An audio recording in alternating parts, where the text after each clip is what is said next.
Cal here at the famous Winnetka Bowl, what could be the title match in the handicap division of the 2026 Southern California Invitational Tournament, and what won't be the title match in the scratch division. I'll tell you more about that in just a second. We got to focus on handicap. It's triple elimination match until you lose 3 times. Anthony Garcia, the 2-seed, has survived, but he's got 2 losses. Ken Avelino having a fantastic weekend, only has 1 loss, came out of the 14th seed to get here. So Anthony needs to win 2 in a row to win this match. Each game by 2-1, and he's done everything he needs to do to make that happen so far. He's got the front 4. Bam, make that front 5. Looks like he's riding a lot of momentum right now. As he just escaped a heck of a tiebreaker against this guy, who's still sitting there in stunned disbelief. He got some fries, so everything's okay there. Again, that's Chris Whitmore, who was the top seed and wound up in 3rd today. The only tie we've had in any invitational match all season long. This is the 3rd of 5. There's something like 48 matches, or 96 matches rather. What was that? That was a weird carry. Not carry from Antherino. He's hung on great to get this far, but he's got his back up against the wall against a red-hot Agalino. The highlight of Anthony's day, of course, was eliminating his sister back in round 5. I'm sure that'll go well with the Garcia household. Uses the plastic at the 3-6 that was slid over. That was just about unchoppable when he does that job. Big thanks to Daniel and the whole team here at Winnetka for having us. Been here for decades, decades to come. This is our last tournament on these lanes, though. We're going to start putting on new lanes and pin spotters, is my understanding. More A2s hitting the hay. And the slower ball speed, so he's got to be circling it a little bit more. Not enough, or too much, depending on how you look at it. There's it's happening now. It's a very makeable spare. He's almost in a position where he must make it.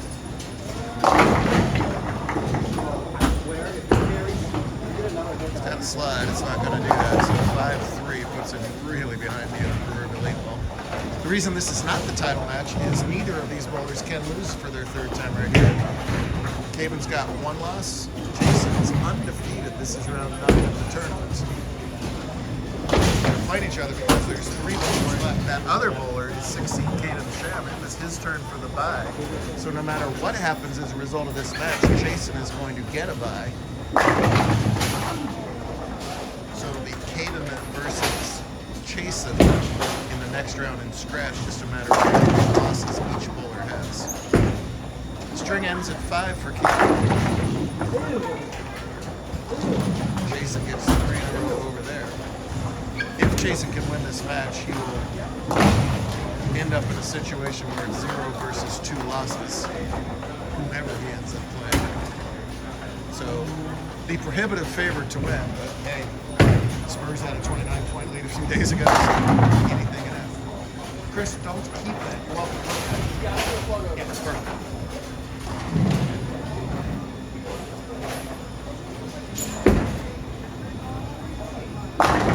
Jason, you don't want to think about having all that insurance. You want to just put the hammer lock down and hurt at least a tough customer in a Caven. And that was some more weird carry over there on lane 5. There's a couple times where you see the 6 just kind of oddly go in front of the 10. That time the 4 oddly went in front of the 7.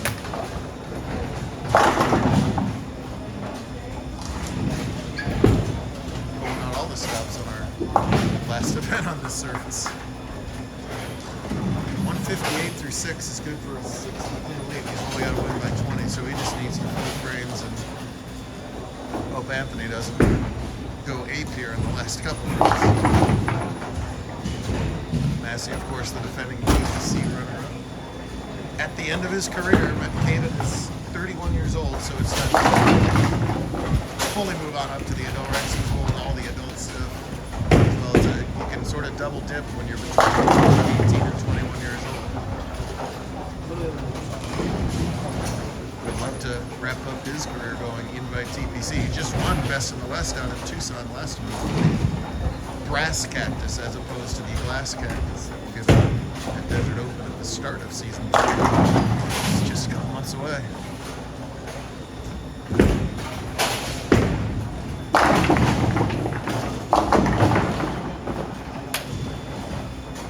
Well, Garcia's going to run out of frame at this point. He did get that strike in the 7th, but he really needed to trip that 4 in the 8th.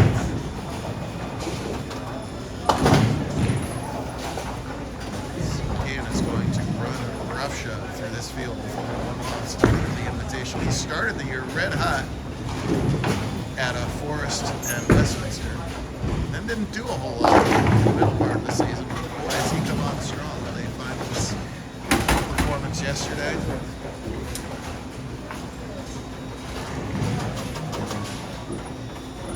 99.999999% win today.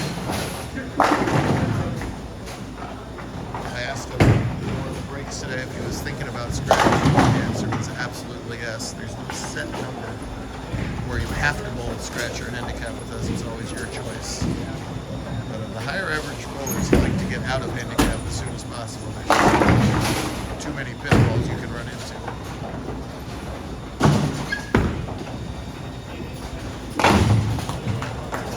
That way myself, but you know, there's some other bowlers that are at 190 like getting their 9 counts. You know, it's a 90% of 200 with this, so that handicap percentage does favor the higher average bowler by a small percentage. If you extrapolate that small percentage over the course of the 80 tournament JBT season, it's a formidable advantage. Not that any of them think that through really. Would have loved to carry, but 10 pin is just fine in this spot. The best Garcia can do is 179. Plus the 20. He's getting, so it's already over. Nice to have it wrapped up in the 9th. It doesn't matter, he's making his spares, he's got his strikes. The dream weekend is complete. I don't think he's exhaling yet. I won't say a word. Oh, we got a thumbs up and a sip of lemonade.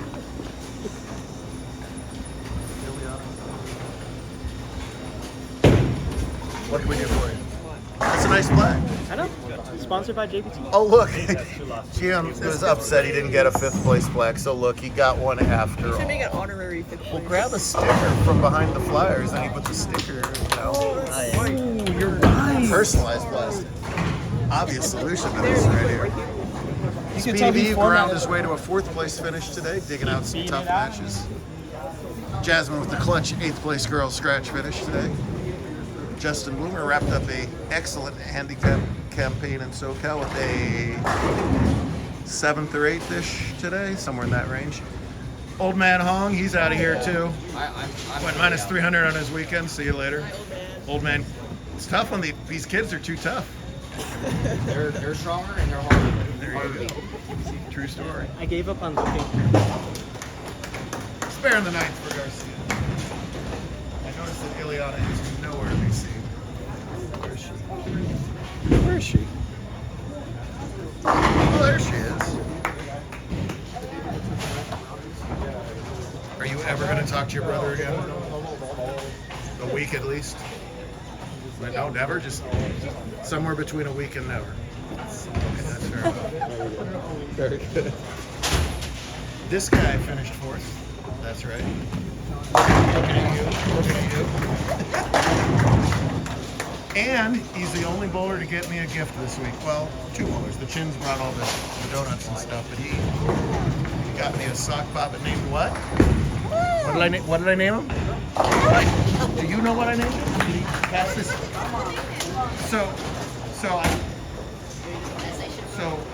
You know, like the pirate that's like the pirate is not there, right? So I named him Buck. But you ask why does that have to do with pirates, right? Because a pirate's favorite planet is Argyle. Thank you.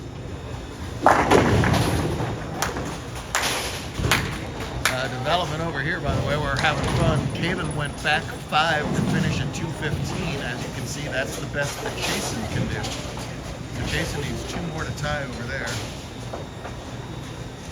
Anthony with the double in the 10th, but it is a runaway over here. So suddenly, well, look at Anthony's last shot.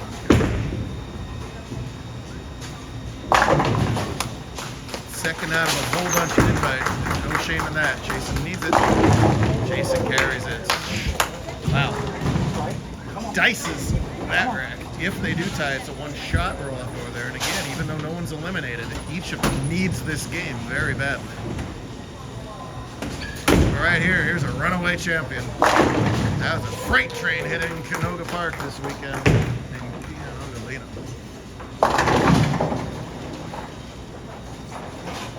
Chasing the higher seed, he'll have options if he gets to sit here.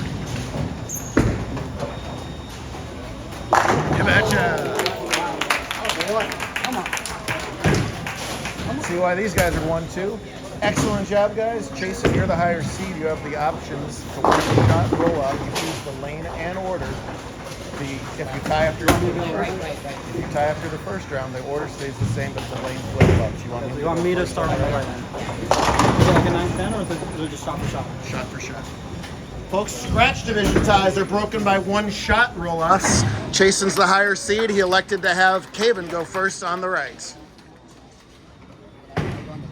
Right. You follow him on the right. So these are one-shot roll-offs. Jason's elected to follow Caven on the right-hand lane. And the 10-pin doesn't fall, so opportunity for who here?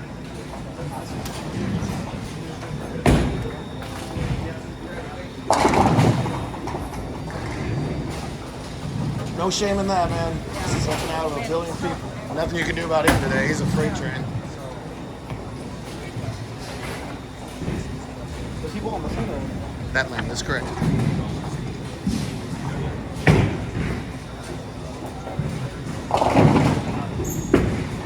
Stay undefeated. No! The 7 doesn't fall. Caven left lane. Crowd getting into it on a Sunday night in Los Angeles. These guys play each other a million times. They're good friends, but they're a lot riding on this roll-off here. Tied at 9. Let's do it again. Sure. Excellent job.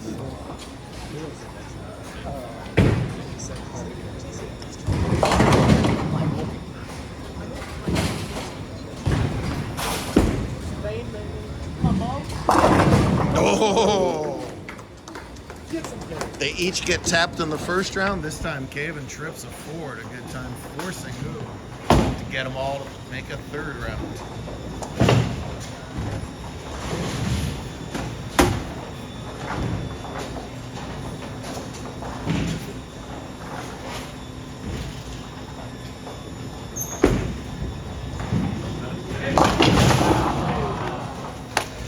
Doesn't have it. Caven hands Jason his first loss. That changes the complexion of the scratch division. It'll be real interesting the rest of the way. Make sure to watch part 2 to see who emerges on top in scratch.